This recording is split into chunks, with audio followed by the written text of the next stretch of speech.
Muito bem. Bom dia, bom dia. Já estamos ao vivo e a cores aqui pelo nosso Pingo de Cultura, né? O Pingo de Cultura todos os sábados, a partir das 9 horas, quando esse que vos fala, o professor João Carlos, juntamente aí com o professor Jonas, nosso teólogo Lamartine, temos a grata satisfação de levar para você um pingo a mais de cultura. Então, vamos lá. Tantos assuntos, como disse o Lamartine em off para mim, são tantos assuntos, muitos assuntos interessantes e necessários de serem abordados no nosso Pingo de Cultura, mas a gente precisa eleger uma temática, né?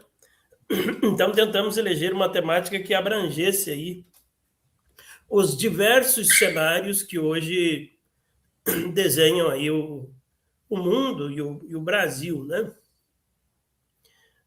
Uma delas é o fato, professor Jonas Lamartine e amigos, de que já saiu aí a pesquisa, saiu o relatório de como o mundo aumentou a desigualdade nos últimos 10 anos e como isso produziu miséria, inclusive o retorno da fome, inclusive o Brasil, né?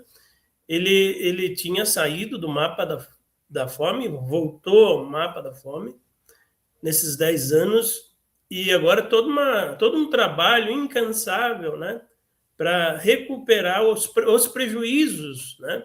De modo geral, assim, ligeiramente observando, os colegas depois podem trazer mais informações sobre isso, os governos de direita, extrema-direita, promovem concentração de riqueza numa ponta e na outra ponta a fome, a doença, a desigualdade, né?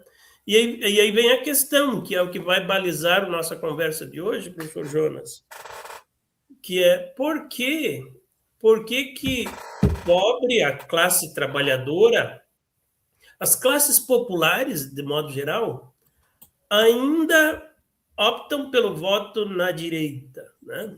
Por que isso ainda acontece? Que fenômeno é esse, né?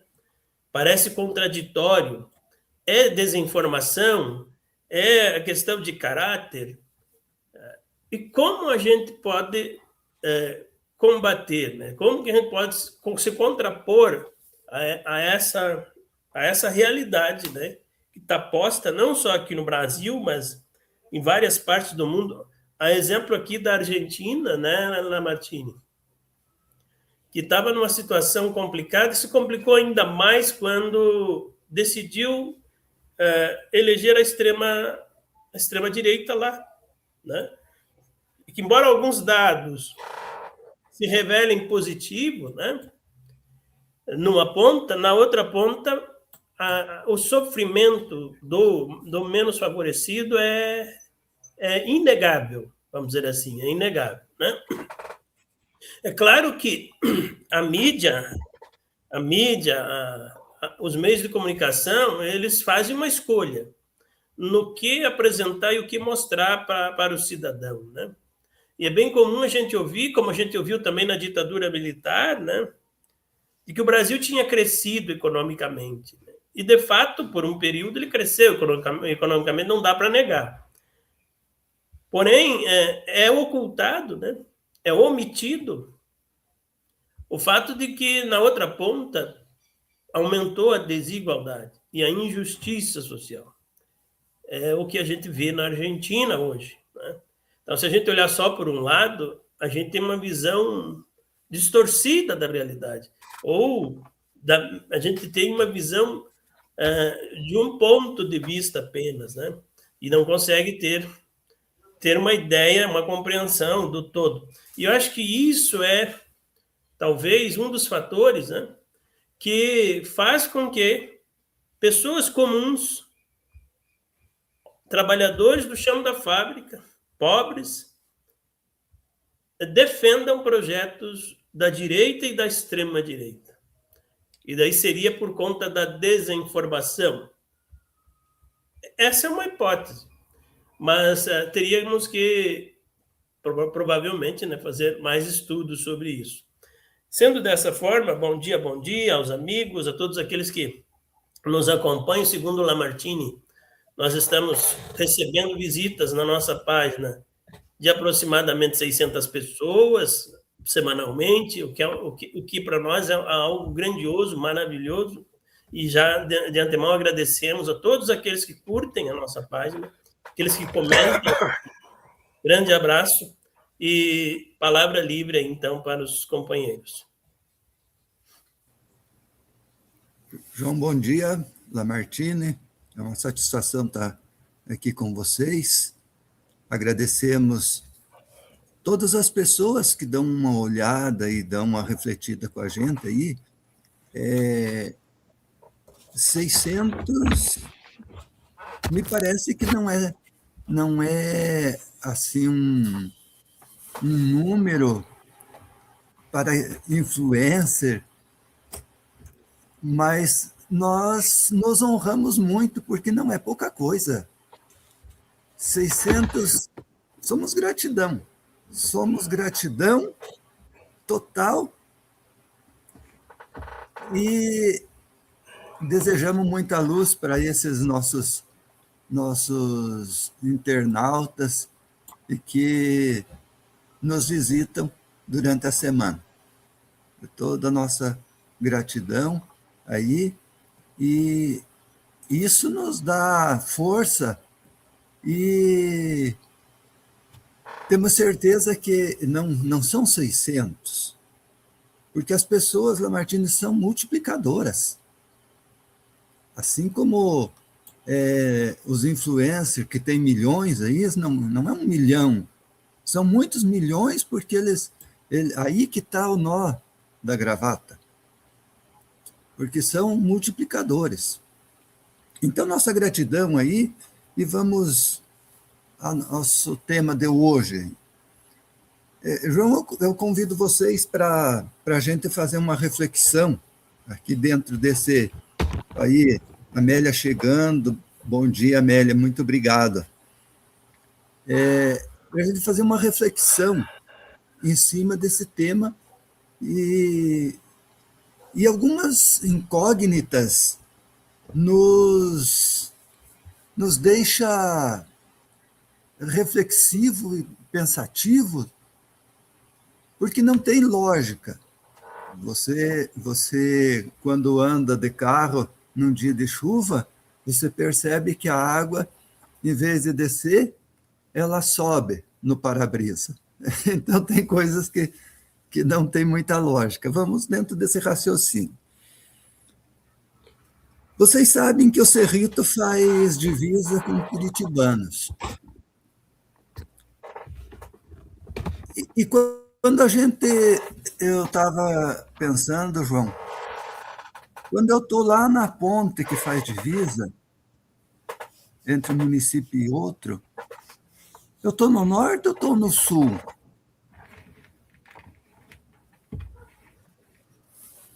Então, é uma pergunta interessante para a gente fazer. Será que eu estou no norte ou será que eu estou no sul? Eu estou no leste? Onde é que eu estou? Então, para mim saber se eu estou no norte ou estou no sul, Lamartine, eu tenho que ter uma referência. Se eu não tiver uma referência, eu não vou saber. Em relação ao Cerrito, eu estou no norte. Em relação a curitibanos, eu estou no sul. Então, eu posso caminhar em direção a Chapecó, dizendo que eu estou indo para o oeste, mas eu nunca vou chegar no oeste, a não ser que eu diga que eu estou indo para o oeste catarinense. Então, eu tenho que ter uma referência, João, senão eu não vou me localizar. Onde é que eu quero chegar com esse papo, Amélia? Quando eu falo em direita, esquerda, extrema-direita e centro, não sei o quê, eu tenho que ter uma referência também. Senão, esse papo não existe. Ele é tão abstrato que, até para a imaginação, é difícil. Então eu convido vocês para a gente, nessa live, deixar um pouquinho de lado a questão de direita e esquerda e falar, Lamartine, sobre barbárie e sobre possibilidades, sobre vida e morte, João, sobre capacidade de vida em abundância e a possibilidade, Lamartine, de morte em abundância. Porque aquilo que nós chamamos de extrema-direita, que eu já vim falando faz tempo aqui, bom dia, Domingos, chegando aí, um grande abraço aí para você. Obrigado por estar conosco aí. Eu venho falando, João, que não existe extrema-direita, existe extrema maldade. Quando nós chegamos num ponto de aplaudir pessoas, Lamartine, muito bem pontuadas nas pesquisas para presidente da República, para senador, muito bem cotado, aplaudindo um psicopata militarmente muito bem equipado, que jogou um míssil. Estamos falando de um ponto simples. Um aspecto, mas não foi só isso. Jogou um míssil em cima de uma escola, onde mataram, onde destruíram. Foram crianças, 200 meninas foram assassinadas. E daí nós temos aqui no Brasil, Lamartine, pessoas aplaudindo e dizendo que tem que aplaudir, e porque são cristãos, e porque é Deus, e porque é pátria, porque é família. Vocês já pensaram uma manchete onde dissesse que o Irã jogou um míssil em cima de uma escola nos Estados Unidos? Como é que seria? No entanto, nós vemos, assim, pouco surpreso quando acontece em relação ao Irã, quando acontece em relação ao Líbano. Ora, e que referência nós estamos tendo? Que referência nós estamos nos orientando para chegar a esse ponto? Então, é essa reflexão. Não é mais questão de direita e esquerda. Não é uma ideologia política. É mais do que uma ideologia, Lamartine, é vida. É questão de sobrevivência. Ou você vai apoiar a morte ou você vai apoiar a vida. Não tem outro caminho. Nós estamos chegando num ponto onde todo o planeta Terra está assustado e está empobrecendo. O Brasil saiu do mapa da fome até que a chamada direita entrou no poder. Mas quem é que colocou a miséria e a fome no Brasil? Foram os governos de direita. Quem é que tirou? O governo de esquerda. Quem é que colocou de novo no mapa da fome?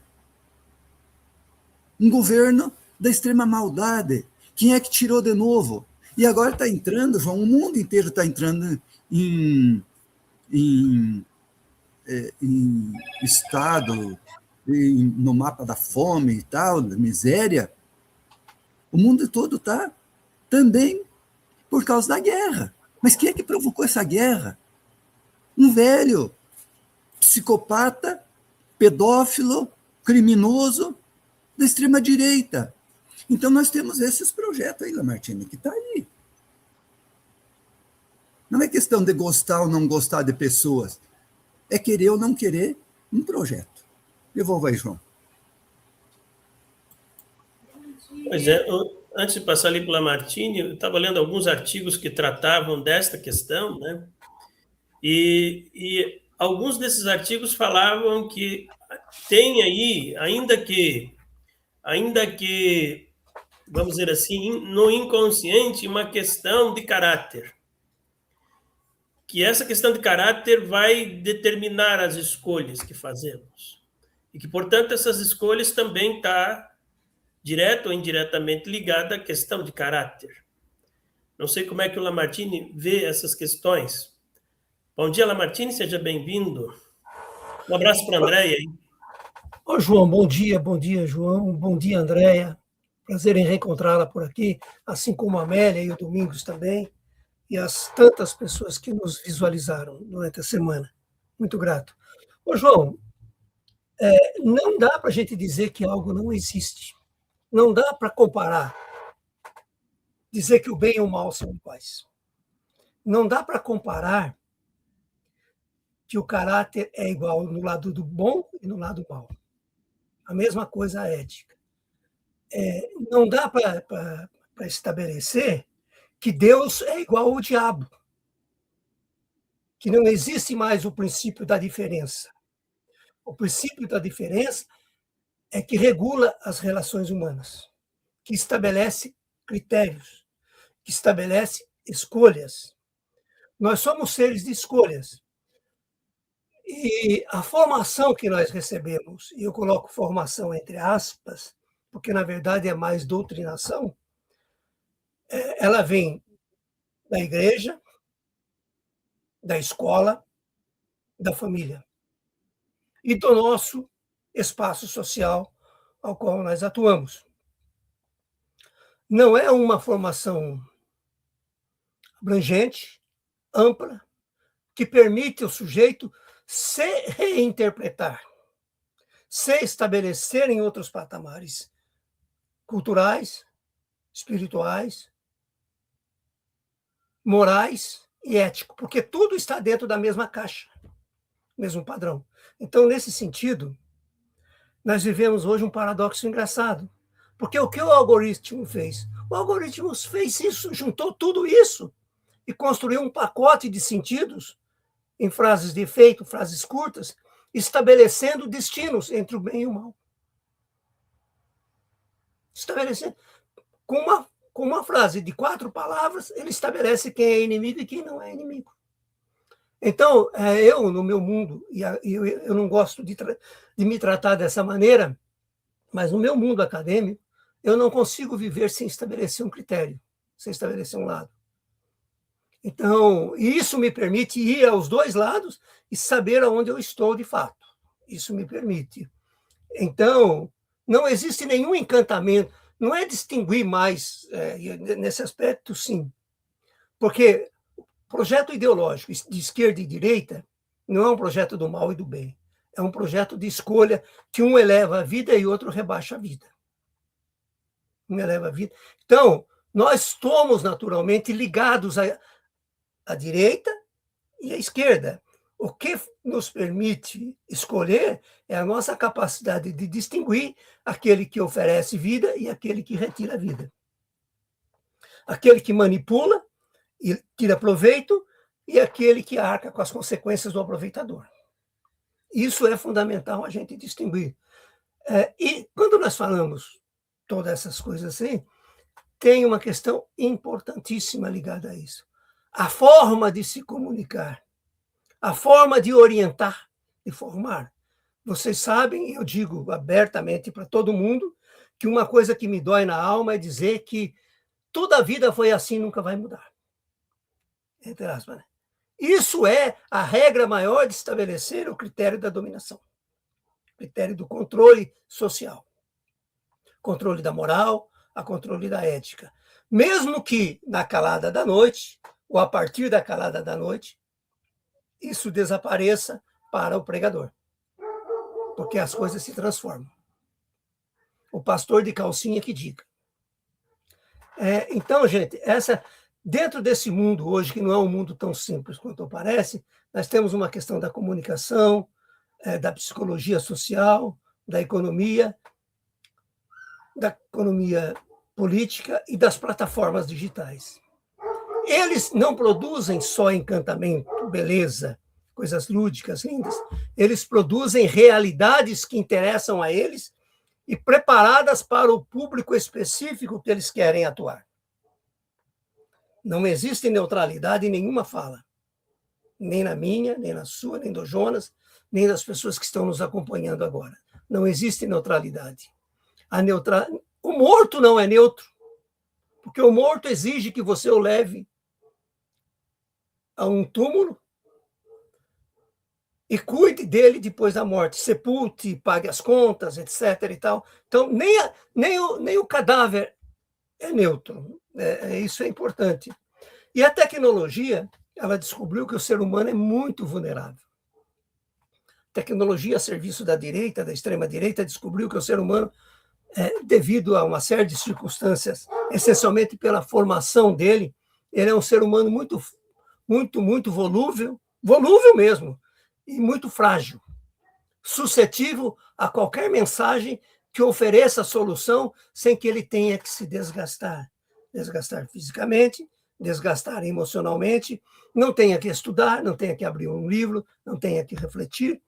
Então, tudo isso faz parte desse arcabouço poderoso que hoje nós somos direcionados.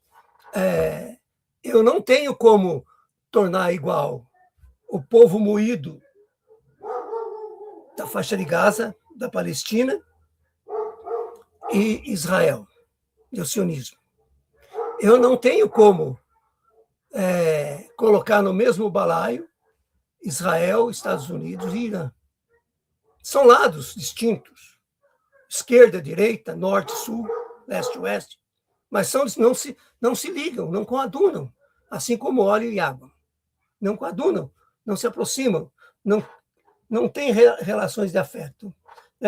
Então, esse encantamento, esse ar de produtividade cultural curta, não é só um encantamento psicoemocional. Ele é uma engenharia poderosa de atrair atenções, ou para atrair atenções.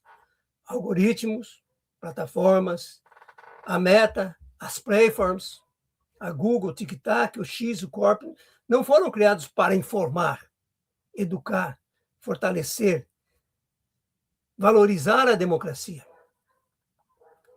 Elas foram criadas para determinar e maximizar permanências, engajamentos em discursos prontos e, essencialmente, de extrema-direita, porque são discursos de eliminação do outro, são discursos de apagamento do outro. Então, não tem como eu não posso ser humano achando que a extrema-direita e a direita um dia vai se regenerar. Eu não tenho como ser esquerda se eu acreditar que a extrema-esquerda é completamente perfeita. Não é, mas é o que oferece mais possibilidade e chances de elevação humana. Vou dar um exemplo claro para mim concluir isso aqui. O Irã fechou a travessia do Hormuz. Quando nós esperávamos que toda a Europa, que é a maior beneficiária disso, respeitando a posição da China e da Índia, e da Rússia e da Índia também, ninguém se levantou. Quando o Trump foi pedir para a Europa se rebelar e entrar na guerra contra o Irã, toda a democracia social, uma parte cristã, se rebelou contra o Trump e falou: essa guerra não é nossa. Até a extrema-direita da Angela Meloni na Itália se rebelou contra isso, porque não dá para você coadunar com algo que não vai servir a eles ou vai servir a mim, vai servir aos ensejos particulares, pessoais, do Trump e do Netanyahu. Não é um projeto de defesa da humanidade, é um projeto de fracionamento e enfraquecimento de parte dos países do mundo para que os Estados Unidos recupere o seu espírito de senhor da história contemporânea. Então, isso é importante a gente refletir, que tem sim esquerda, direita, tem centro, tem norte, tem sul, tem leste, tem oeste. Não podemos se iludir que vai chegar um momento em que a direita vai ser completamente regenerada e a esquerda vai ser pontualmente perfeita. São todos processos em construção. E a forma do desenvolvimento dessa construção é que afeta a vida humana, para a morte ou para a vida. É isso que precisa ser refletido, João.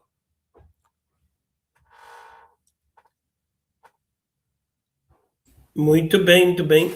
Lamartine trazendo essa reflexão para nós. Um abraço, então, também aí para o Jair, que se manifestou aí. Satisfação, Jair, parceirão da gente, né? O Roberto Inácio, que estava meio de molho, agora apareceu aí. O Roberto fazia um tempão que ele não dava o alô dele aqui, embora ele acompanhe, né? Só que não dava tempo de mandar um alô aí. Agora mandou um alô para nós, um grande abraço também, a todos os demais que se manifestaram aqui, grande abraço, né? A Andréia está ajudando nós aí com postagens também, né? O Paulo Freire, numa de suas obras, ele relata que tem aí por trás uma questão cultural intrínseca, que que a educação, do jeito que ela é manifestada, do jeito que ela é desenvolvida, ela gera no oprimido o sonho de um dia ser opressor. Então, a pessoa cresce com aquela ideia de que um dia eu vou parar de sofrer e amanhã eu me tornarei o opressor. E o maior sonho da pessoa, o projeto de vida da pessoa, é no dia futuro se tornar um opressor. E esse é um grande problema que nós enfrentamos no Brasil e começa na educação familiar. E é estendido na escola. Porque os valores que são colocados são valores, professor Jonas, egocêntricos, individualistas. Não é pela coletividade, não é para a população. Então, mesmo quando eu vou, por exemplo, refletir sobre o voto, né, que é uma questão de direito na democracia, a boa parte da população brasileira reflete no voto da seguinte forma: o que eu vou ganhar se eu votar no Jonas ou no Lamartine? O que eu ganho? Mas esse ganho não é um ganho futuro. Se fosse um ganho futuro, ainda tinha lá o seu valor. Mas é um ganho imediato, né? Então, essa coisa do imediatismo, essa coisa do egocentrismo, do individualismo é muito forte na cultura brasileira e ela é, lamentavelmente, né, reforçada pela religião. Acho que é interessante manifestar isso, Andréia.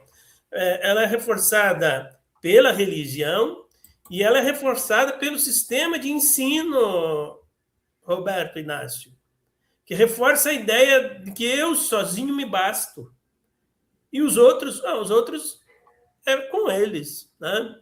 Então, desconstruir essa cultura talvez seja uma forma de se contrapor. Mas, ao meu ver, professor Jonas, Lamartine e amigos, estamos longe de desconstruir isso. E aí devolvo a palavra a Jonas, puxa a cuia aí e conduza o papo. Eu estou gostando da nossa reflexão aqui e quero pegar um gancho aqui na tua fala, João, quando você diz uma coisa interessante, que é tudo começa na família. O Lamartine falava de valores. Os valores ou os desvalores, né, Lamartine, tudo começa na família. Mas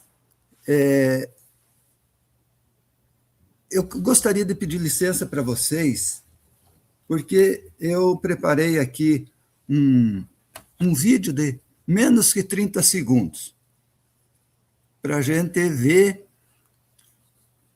onde nasce, no seio da família, os valores adequados, conforme o Lamartine muito bem fez na sua explanação, os valores de direita e extrema-direita que culminam em morte, e os valores que culminam em preservação da vida. Então, vocês me dão licença, eu quero mostrar para vocês aqui. Com toda sinceridade, eu aprovo, eu sou a favor da violência contra a mulher. Sim, quando o homem bate na mulher, eu aprovo. Mas eu também sou contra, como mulher. A mulher também tem mulher que merece apanhar. Eu digo com toda sinceridade, eu aprovo, eu sou a favor da violência contra a mulher. Sim, quando o homem bate na mulher, eu aprovo. Mas eu também sou... Tá bom.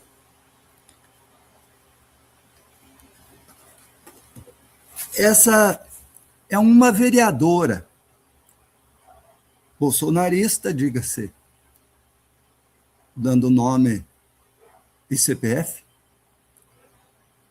Aí, vamos lá, Beto. Bom dia para você. Dentro dessa nossa reflexão. Você já pensou, João, o resultado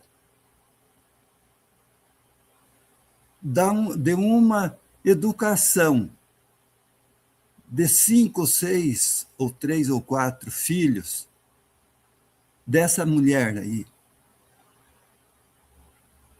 Abro aspas para o professor Pierre. Quem não conhece pode procurar aí, muito interessante as palestras dele. Uma pessoa dessa é um perigo quando se reproduz. Então, nós temos aqui... Eu me caio os braços, Lamartine, porque eu tenho tanta fé,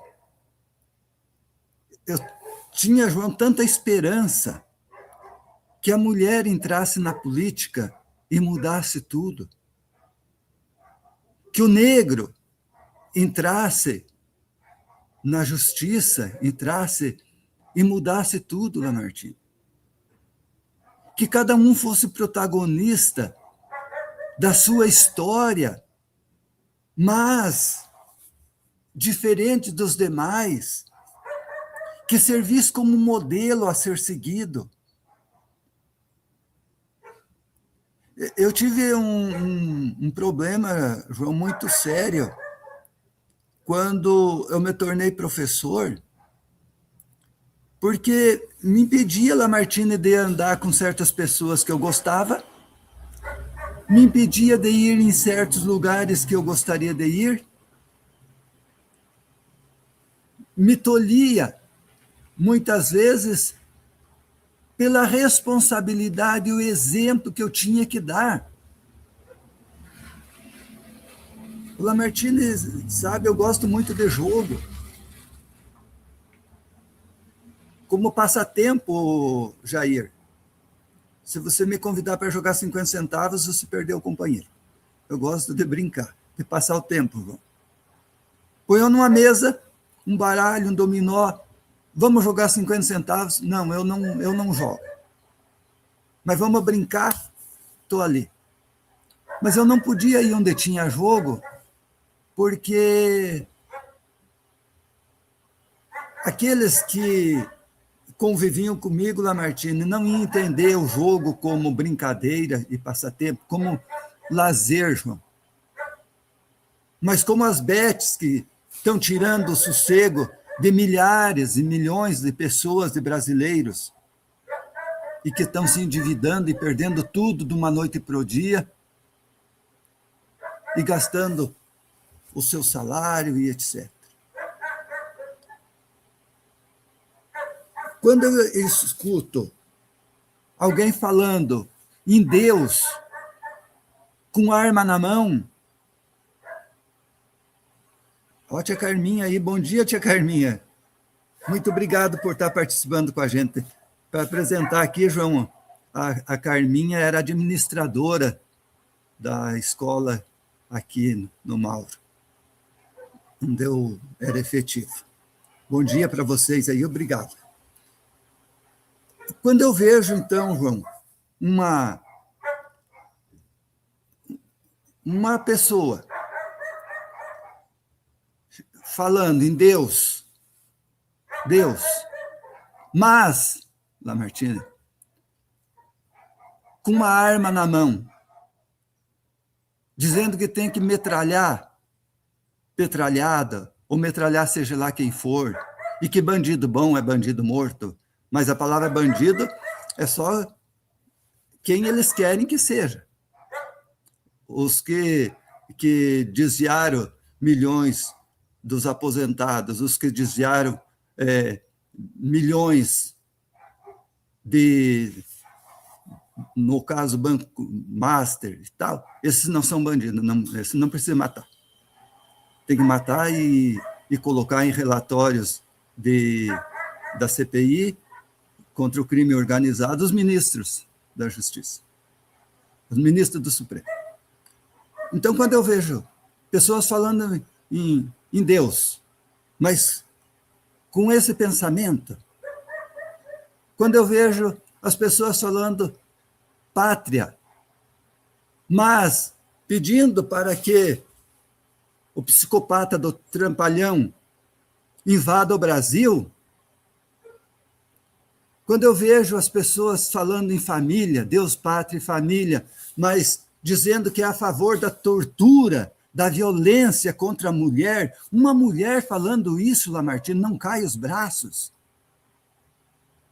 Então, nós precisamos, de fato, tirar tempo, Lamartine, e não é em vão quando nós levantamos cedo e preparamos durante a semana e viemos aqui, João, para dividir, para refletir, para estarmos aqui socializando com 500, 600 ou 200, ou seja lá o número que for, essa nossa reflexão, ela não se torna em vão, porque nós estamos percebendo que os valores estão sendo jogados como se fosse fácil de adquirir um valor.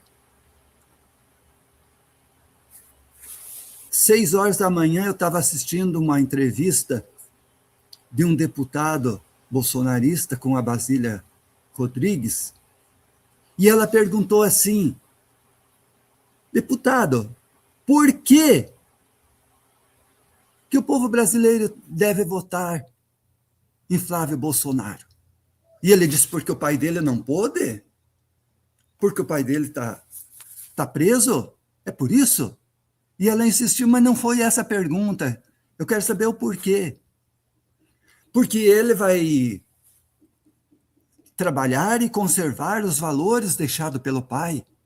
Que valores são esses, João? Um cara que foi expulso do exército porque queria explodir o exército. Um cara que disse que não estuprava a mulher porque ela não merecia.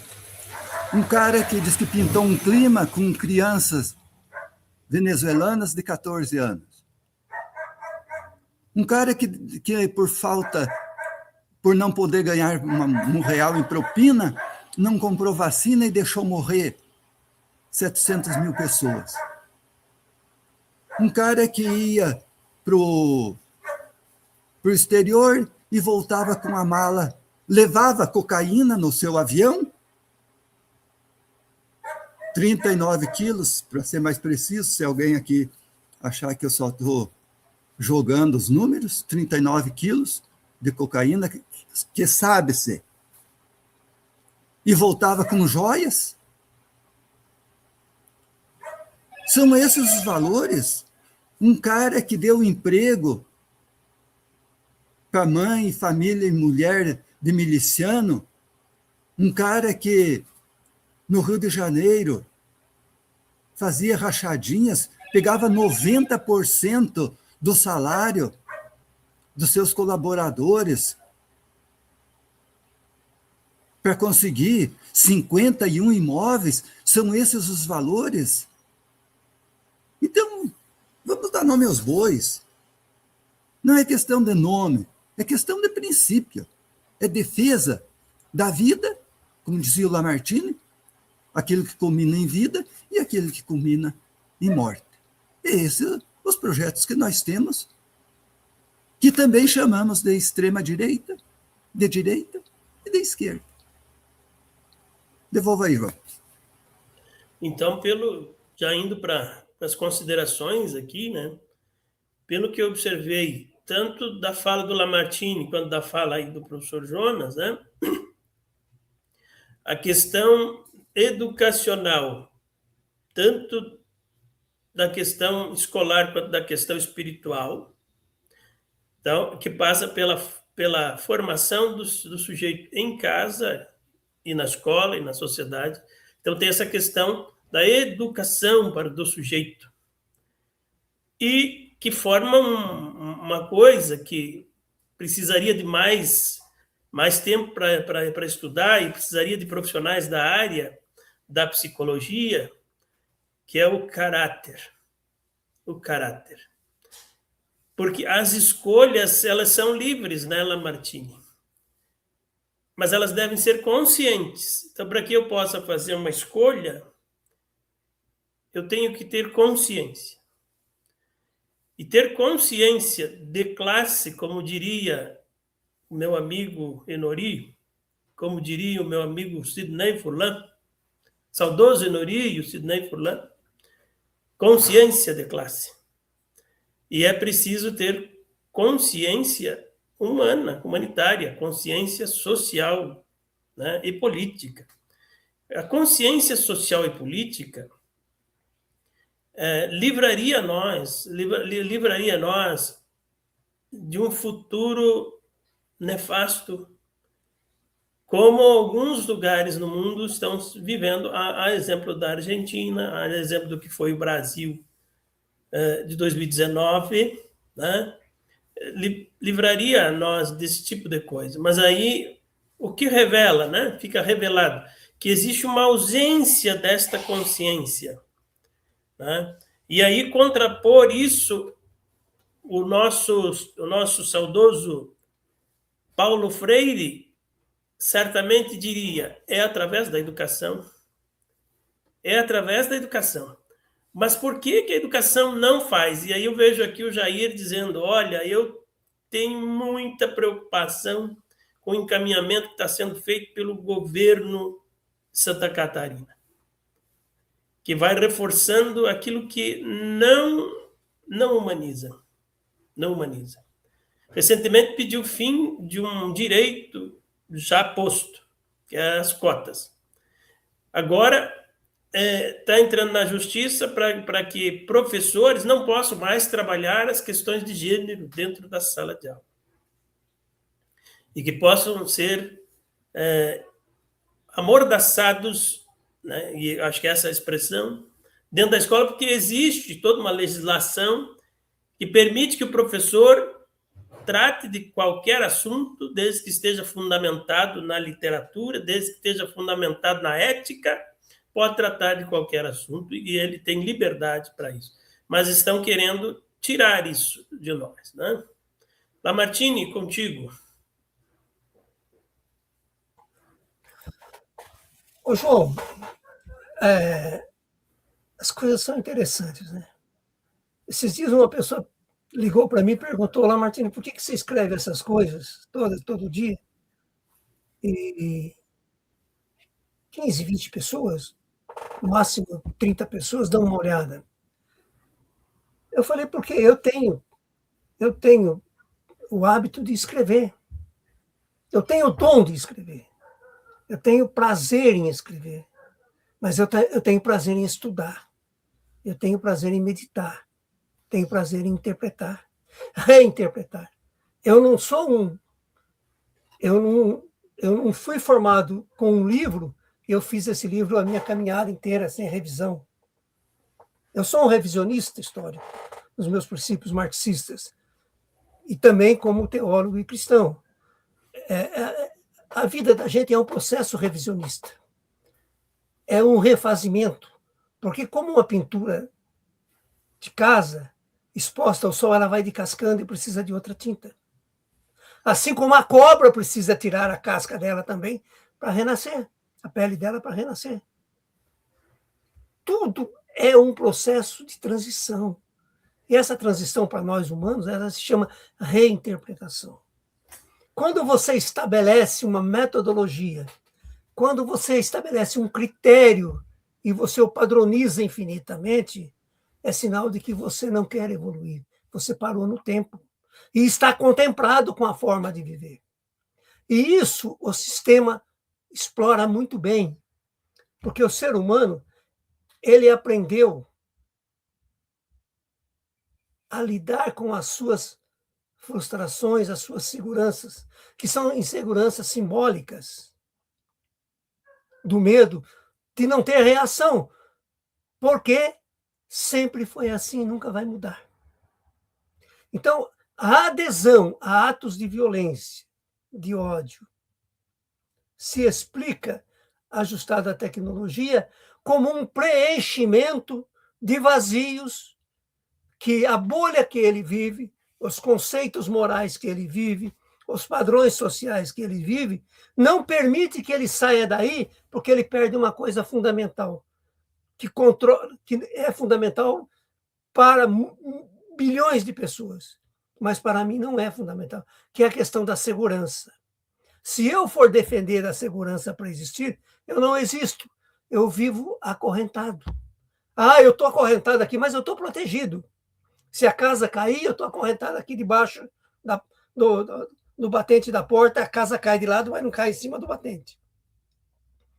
Eu estou acorrentado aqui, mas nessa madeira, mas se o barco afundar, eu consigo flutuar, mas às vezes ele não pensa que ele pode ficar na parte de baixo e morrer afogado. Entendeu? Então, isso é uma coisa sensacional para a gente interpretar. E isso atinge de maneira poderosa, de maneira absurdamente poderosa, as classes médias e a classe trabalhadora, que são as classes mais sofridas, porque elas são submetidas aos critérios de velhos brancos, de famílias tradicionais, que controlam o poder econômico no município, no Estado e na União. Foi feita uma pesquisa agora, no começo desse ano, qual é o grau de conhecimento e de saber, e de nível social, nível cultural e de estudos da maioria dos agentes do agronegócio. Você pega avô, pai, filho, neto, etc. São, no máximo, o estudo fundamental. Mas eles têm poder político, eles têm poder econômico, eles têm poder de adesão e de manipulação, porque eles são vistos no município, no Estado, no país, como pessoas de sucesso, que venceram. Não é à toa que o governador do Estado vem à tona fazer um discurso que ele é contra a universidade, que ele é contra estudar, porque diploma não serve para nada. Quem estuda é um idiota. Quem reinterpreta a vida, quem debruça em cima de livro, não serve para nada. É uma pessoa absorta, uma pessoa que não liga a nada, não compreende nada. Vocês entenderam? Isso se chama meritocracia no capitalismo. E sucesso na religião se chama graça. Então, esses caras são agraciados. Esses caras são meritocratas. Não importa que eles não saibam ler, que eles não saibam escrever, que eles não saibam para quem estão vendendo o seu produto, até onde está chegando. Importa que está entrando dinheiro no bolso. E esse dinheiro os permite criar a imagem que os autoriza a dominar sobre as pessoas. Então, não é algo simplista, assim como a gente imagina. E isso é uma escala hierárquica, né? Isso é uma escala que classe média também pratica isso.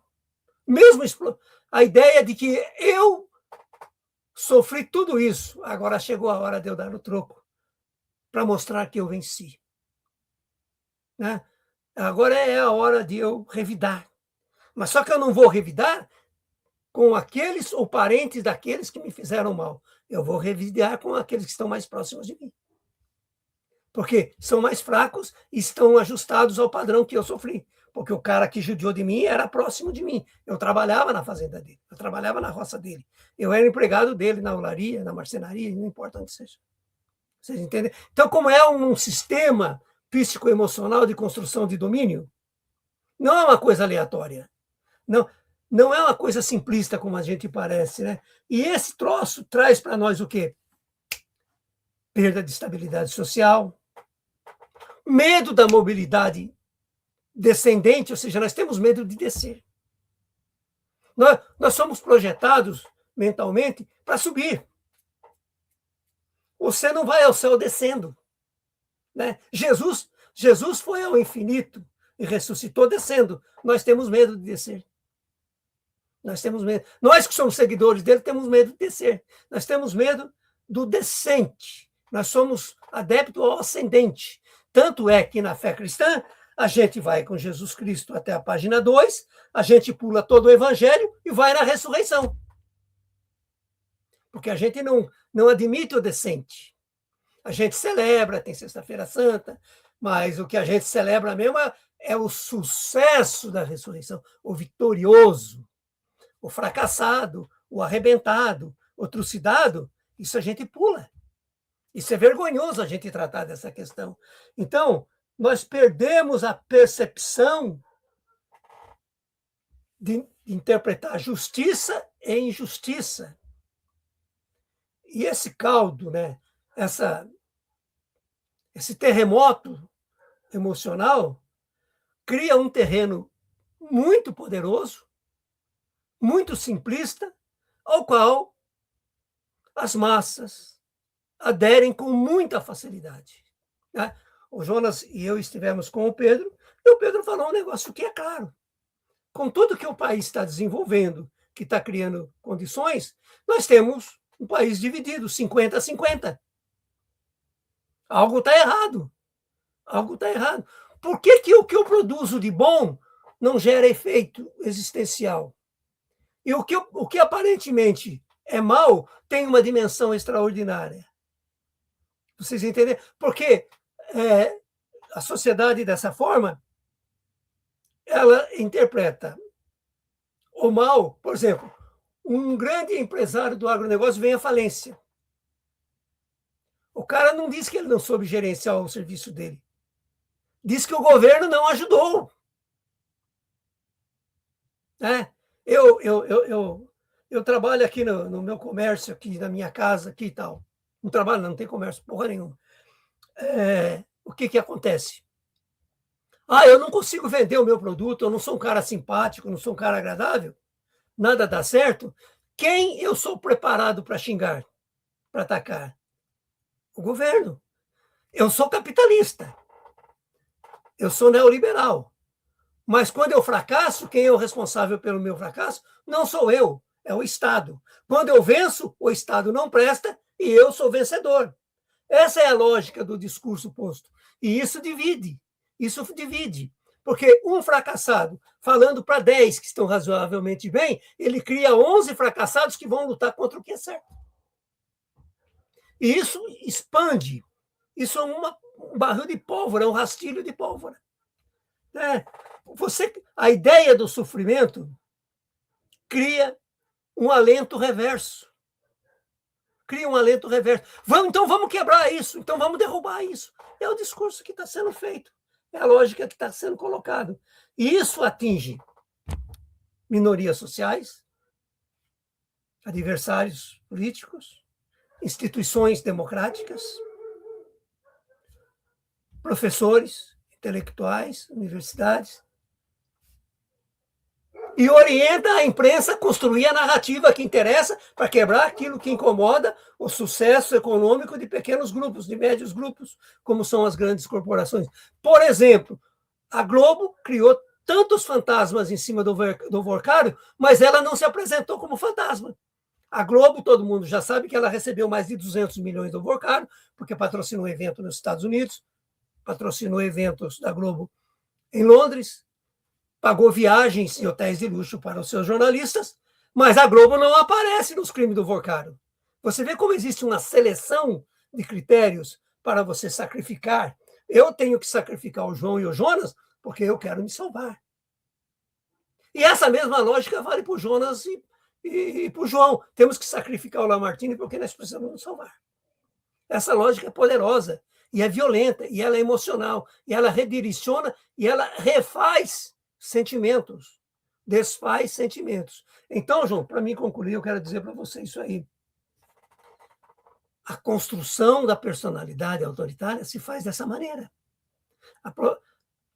A construção do violento não é uma casualidade, como esse vídeo que o Jonas falou. Essa mulher foi escolhida a dedo, porque você observa, não é, você conhece pela forma dela se expressar, você consegue, pelos gestos dela, que ela foi preparada para fazer esse discurso de ofensa à própria mulher. Como que eu, professor, acadêmico, um monte de merda que a gente é, eu vou contra o meu segmento? Não faz sentido. Tem que se questionar, sim, motivar a estudar, motivar a reinterpretar, mas se surgir um problema que essa pessoa seja afetada por um caso de violência, por exemplo, vou dar um outro exemplo para concluir isso aí. Um filho não vai bem na escola, o filho cria problema na família, mas o problema é o professor e a escola. Aí vem o pai, a mãe, o avô, a avó, vem todo mundo em cima da escola, em cima do professor. Agora, pergunta para ele, qual é a função social do... eu trabalho das 5 da manhã à meia-noite. Eu faço isso, eu faço aquilo. E o seu filho, quando sai da escola, para onde vai? Eu não sei. Nós nunca sabemos aonde são geradas as circunstâncias que nos regulam como seres humanos. Nós nunca sabemos. Sempre tem alguém estabelecido que vai responder por isso. Quando um aluno tira 10 no final do ano, é aprovado com 10 no final do ano, o sucesso não foi do professor. Foi do esforço da família, que trabalhou com o aluno, que fez... Não deu mérito ao professor. O professor apenas fez o papel dele de 45 minutos por dia, transmitiu uma aula. Que o pai nunca sequer veio avaliar se o trabalho do professor estava correto ou não estava correto. Mas o sucesso é da família que orientou e o fracasso é do professor e da escola que não cuidou. Como se professor e escola fosse penitenciária e guardas de segurança dos filhos e das filhas e da própria família. Então, essa lógica é muito bem estruturada psicoemocionalmente e tem um peso extraordinário. E concluindo, como que um comerciante do Cerrito, que pelo menos 30% do comércio dele é movido ao Bolsa Família, ele ataca o Bolsa Família. Você percebe? E isso é disseminado. Então, a gente simplificar entre bem e mal, santo e demônio, tudo é igual direita e esquerda, nós somos coadjuvantes desse processo de construção alienativa que permite com que o pior se manifeste e se estabeleça. Não é uma reflexão simples, não é um sentimento de culpa ou de acerto, de bondade, não é um sentimento de justiça ou de injustiça que está posto, é um sentimento ético que tem que ser colocado em prática. E se tem uma coisa que não ensina no ensino médio, é ética. Ensina moral, obedecer a Deus, amar sobre todas as coisas, respeitar o pai e a mãe, respeitar os professores, mas esse conceito de moral não serve para porra nenhuma. Esse conceito de moral é você vulgarizar a capacidade do ser humano, a partir do seu cognitivo, estabelecer razões existenciais. É essa bolha que precisa ser quebrada. Ô, João, eu me despeço de você, despeço do João, das pessoas que estão aí. Bom final de semana, bom início de semana, e Mais uma vez, eu sou agradecido por estar aqui, trazendo esse dilema, que eu sei que não é muito agradável, mas é necessário para a gente conversar sobre a vida. Somente sobre a vida. Abraços. Fiquem na paz, fiquem na luz. Muito bem, Lamartine encerrou a nossa live.